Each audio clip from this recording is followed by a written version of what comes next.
యోతాము, ఆహాజు, హిజ్కియాను యూదారాజుల దినములలో యూదాను గూర్చియు యెరూషలేమును గూర్చియు ఆమోజు కుమారుడగు ఏషియాకు కలిగిన దర్శనం.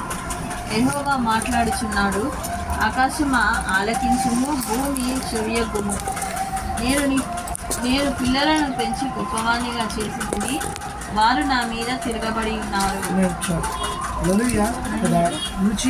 యోతాము, ఆహాజు, హిజ్కియా అను యూదారాజుల దినములలో యూదా గురించి యెరూషలేము గురించి ఆమోసు కుమారుడైన ఏషియా కలిగిన దర్శనం. ఎవరి గురించి కలిగింది దర్శనం? యెరూషలేము గురించి, యూదా వారి గురించి దేవుడు దర్శనాన్ని చూపిస్తా ఉన్నాడంట. ఎవరికి? ఏషియాకు కలిగిందంట. అయితే ఆకాశమా, యెహోవా మాట్లాడుతూ ఉన్నాడు. ఎవరు మాట్లాడుతూ ఉన్నారు? దేవుడు మాట్లాడుతున్నాడు. అయితే దేవుడు దర్శించే కాలము, సమీపించే కాలము అంటే ఒక సమయం ఉందన్నమాట. అట్లా ఏషియాకు ఆయనని దర్శించినట.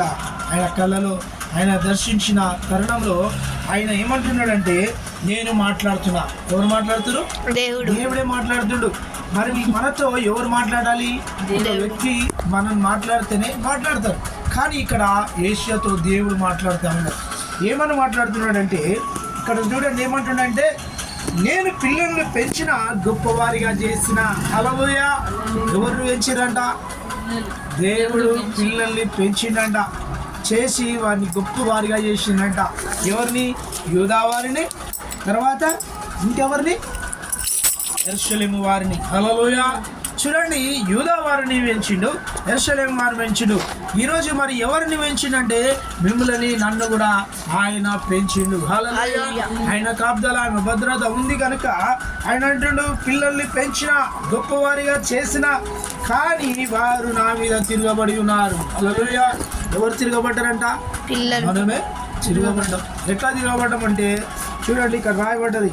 ఏమని తిరగబడ్డది? ఇక్కడ ఇందా చదువు, 3వ వచనం.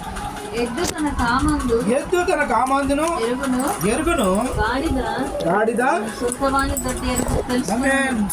తోటి తెలుసుకును.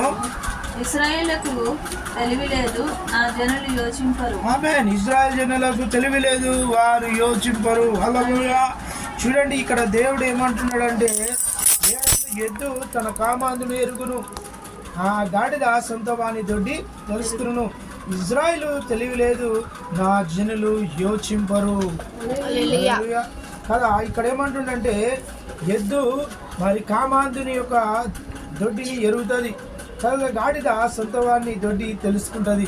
మరి ఈరోజు ఇజ్రాయిల్ అంటే తెలివి లేదు, నా జనులు యోచింపరు అంటే ఇజ్రాయిలు తెలివిలేని జనాలుగా ఉన్నారు.